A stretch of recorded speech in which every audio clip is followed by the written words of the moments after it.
Hello friends, எல்லோரும் எப்படி இருக்கீங்க? சந்தோஷமாக இருக்கீங்கன்னு விசுவாசிக்கிறேன். நம்ம இன்றைக்கி யாரை பற்றி பார்க்க போகிறோம் அப்படின்னா, வேதாகமத்தில் வந்து நிறைய பெண்களை பற்றி பார்த்துருப்போம். உதாரணமாக எஸ்தர், ரூத், தெபோரால், எலிசபெத், அன்னாள், மரியாள் இப்படி நிறைய பேரை பார்த்துருப்போம். ஆனால் வந்து அக்சால் அப்படிங்கிறவங்கள பற்றி நம்ம நிறைய கேள்விப்பட்டிருக்க மாட்டோம். இந்த அக்சால் யாருன்னு நான் ஃபஸ்ட்டு சொல்லிடுறேன். அக்சால் வந்து யூதா கோத்திரத்து காலேபோட ஒரே மகள் தான் இந்த அக்சால். இந்த அக்சாலோட மீனிங் என்ன அப்படின்னா தைரியமானவள். எபிரேய மொழியில் வந்து அக்சால் அப்படின்னா தைரியமானவள்னு அர்த்தமா. என்னாச்சுன்னா கர்த்தர் வந்து மோசேக்கு வந்து கானான் தேசத்தை வந்து உளவு பார்க்கறதுக்காக வந்து ஒரு கட்டளை கொடுப்பாரு. நீ வந்து 12 பேர் அதில் அனுப்பு அப்படின்னு சொல்லி ஒரு கட்டளை கொடுப்பாரு. அதில் வந்து என்ன பண்ணுவாங்கன்னா, இந்த 12 பேரில் இந்த காலேபும் ஒரு ஆள். இந்த காலேபோட பொண்ணு தான் அக்சால். சரியா? அப்போ வந்து என்ன ஆகும் அப்படின்னா, அந்த 12 பேரில் 10 பேர் என்ன பண்ணுவாங்க அப்படின்னா, அவிசுவாசமான வார்த்தைகளை வந்து என்ன பண்ணுவாங்கன்னா, இஸ்ரவேல் மக்கள்கிட்ட வந்து சொல்லி பயப்படுத்துவாங்க. ஆனால் வந்து இந்த காலேப் என்ன சொல்லுவார் தெரியுமா? நம்ம வந்து தேசம் வந்து எவ்வளோ வந்து கெட்ட தேசமாக இருந்தாலும் பரவாயில்ல, எவ்வளோ தேசம் வந்து மோசமாக இருந்தாலும் பரவாயில்ல, நம்ம என்ன பண்ணலாம்னா கர்த்தருடைய பலத்தை கொண்டு நம்ம அந்த தேசத்தை வந்து எளிதில் மேற்கொள்ளலாம் அப்படிங்கிற மாதிரி அவர் வந்து விசுவாசமான வார்த்தைகளை அந்த இஸ்ரவேல் மக்களுக்கு வந்து சொல்லுவார். இப்போ என்னாச்சு அப்படின்னா, ஒரு வாட்டி வந்து கர்த்தர் வந்து என்ன பண்ணுறாரு, யோசுவா கிட்ட சொல்கிறாரு, நீ வந்து காலேபுக்கு வந்து எபிரோன் அப்படிங்கிற ஒரு பட்டணத்தை வந்து கொடுக்கணும் அப்படின்னு சொல்கிறாரு. இந்த இந்த காரியம் வந்து எதில் இருக்குது அப்படின்னா, வேதாகமத்தில் யோசுவா 15ஆம் அதிகாரத்தில் 13 - 19 வரைக்கும் நீங்கள் பார்த்தீங்கன்னா இந்த ஸ்டோரியெல்லாம் இருக்குது. சரியா? அப்போ வந்து இந்த என்ன பண்ணியாச்சு, காலேப் வந்து எபிரோன் பட்டணத்தை வந்து வாங்கிட்டாரு. இந்த எபிரோன் பட்டணத்தில் வந்து ஒரு 3 குடிகள் இருக்காங்க. அந்த 3 குடிகள் யார் அப்படின்னா, சேசாய், அஹிமான், தல்மாய். இந்த 3 குடிகளை வந்து என்ன பண்ணிட்டாரு, இந்த காலேப் வந்து துரத்தி விட்டுட்டாரு. அதில் வந்து கீரியாத் செப்பேர் அப்படிங்கிற ஒரே ஒரு ஜாதி, ஒரு குடி மட்டும் இருக்குது. அதை மட்டும் துரத்தாமல் அவர் அப்படியே வச்சிருக்கிறாரு. ஏன் அப்படின்னா, இந்த கீரியாத் செப்பேரை வந்து யார் வந்து சங்காரம் பண்ணி அழிக்கிறாங்களோ அவங்களுக்கு தான் தன்னுடைய ஒரே பொண்ணான அக்சாலை வந்து கல்யாணம் பண்ணி கொடுக்கறத அவர் வந்து நினச்சிட்டு இருந்தார்.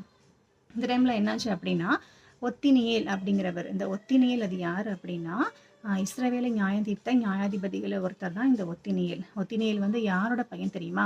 கேனாசி. இந்த கேனாசி யாருன்னா, காலேபோட சகோதரன் தான் கேனாசி. அப்போ இந்த ஒத்தினியேல் என்ன பண்ணுறாரு, அந்த கீரியத் செப்பேரை வந்து சங்காரம் பண்ணி இந்த பட்டணத்தை ஃபுல்லாக கைப்பிடிச்சிட்டாரு. இப்போ என்ன பண்ணிட்டாங்க, காலேப் அவங்க பொண்ணு அக்சாலை இந்த ஒத்தினியேலுக்கு கல்யாணம் பண்ணி வச்சுட்டாங்க. கல்யாணம் பண்ணி வச்ச உடனே நம்மலாம் இந்த காலத்தில் என்ன பண்ணுறோம், நம்ம நிறைய சீதனம்லாம் கொடுக்குறோம் இல்லையா? அப்போ அதே மாதிரி என்ன பண்ணுறாரு, இந்த காலேபும் அவரோட பொண்ணுக்கு வந்து ஒரு நிலத்தை கொடுக்குறாரு. அந்த பொண்ணு அதை வாங்கிட்டு போயிட்டாங்க. ஆனால் அந்த பார்த்தா அந்த நிலம் வந்து ஒரு வறண்ட நிலமாக இருக்குது. இப்போ என்னாச்சு, இந்த அக்சால் என்ன பண்ணுறாங்க, அவங்க ஹஸ்பண்ட் ஒத்தினியல்கிட்ட கேட்குறாங்க, இந்த மாதிரி நான் எங்கள் அப்பா கிட்ட போய் ஒன்று கேட்க போகிறேன், எனக்கு வந்து நீர்ப்பாய்ச்சால் நிலத்தை கொடுங்க அப்படின்னு சொல்லி கேட்க போகிறேன், அதுக்கு நீங்கள் பெர்மிஷன் கொடுக்கணும் அப்படின்னு சொல்லி என்ன பண்ணுறாங்க, தாழ்மையாக போய் அவங்க ஹஸ்பண்ட் கிட்ட கேட்டுட்டு அவங்க அப்பாட்ட போய் கேட்க போகிறேன்னு சொல்கிறாங்க. அதுக்கு ஒத்தினியலும் சரின்னு சொல்லிட்டாங்க. அப்போ கேட்குறதுக்காக என்ன பண்ணுறாங்க, கழுதையில் ஏறி போயிட்டுருக்காங்க. வழியில் வந்து காலேப் வர்றாரு. உடனே இந்த அக்சால் என்ன பண்ணுறாங்க, கழுதையை விட்டு கீழே இறங்கி நின்றுட்டு உடனே இப்படி மௌனமாக இருக்காங்க. உடனே காலேப் வந்து உனக்கு என்ன வேணும் என்கிட்ட கேளு அப்படின்னு சொல்கிறாரு. அதுக்கு அவங்க என்ன தெரியுமா சொல்கிறாங்க, ஃபஸ்ட்டு உடனே வந்து நம்மளாக இருந்தால் என்ன பண்ணுவோம், என்னப்பா நீங்கள் எனக்கு கல்யாணம் பண்ணி கொடுத்தீங்க, நீங்கள் பார்த்தீங்கன்னா எனக்கு கொடுத்தது எல்லாமே வந்து மோசமான நிலமா இருக்குது, ஒன்றுத்துக்கும் உதவாத நிலமா இருக்குது அப்படின்னு நம்ம சண்டை போடுவோம் இல்லையா? ஆனால் அவங்க அப்படி பண்ணவே இல்லை. அவங்க என்ன பண்ணாங்க தெரியுமா, எனக்கு ஒரு ஆசீர்வாதம் வேணும்ப்பா அப்படின்னு ரொம்ப தாழ்மையாக அதுவும் தைரியமாக கேட்டாங்க. அப்போ வந்து தான் சொல்கிறாங்க, உனக்கு என்ன வேணும்னு கேளுனோன்னு தான், எனக்கு நீங்கள் ஆசீர்வாதம் கொடுங்க, நீங்கள் கொடுத்த நிலம் வந்து எனக்கு வறண்ட நிலமா இருக்குது, எனக்கு நீங்கள் நீர்ப்பாய்ச்சான நிலத்தை கொடுங்க அப்படின்னு சொல்லி என்ன பண்ணுறாங்க, கேட்குறாங்க. கேட்டவுடனே அவர் என்ன பண்ணிட்டாரு, அவங்க கொடுத்த நிலத்துக்கு மேல்புறத்திலும் கீழ்ப்புறத்திலும் என்ன பண்ணுறாங்க, சேர்த்து நிலத்தை கொடுத்துட்டாரு. பாருங்க, நம்மளும் இப்படி தான், நம்ம ஆண்டவர்கிட்ட போய் நம்ம முழு இருதயத்தோடு நம்ம என்ன பண்ணணும், அவரை முழு மனதோடு என்ன பண்ணணும்னா அவர்கிட்ட கேட்கும்போது கண்டிப்பாக கர்த்தர் நம்ம என்ன பண்ண இதயத்தோட வேண்டுதலை வந்து நமக்கு அருள் செய்வார் இல்லையா?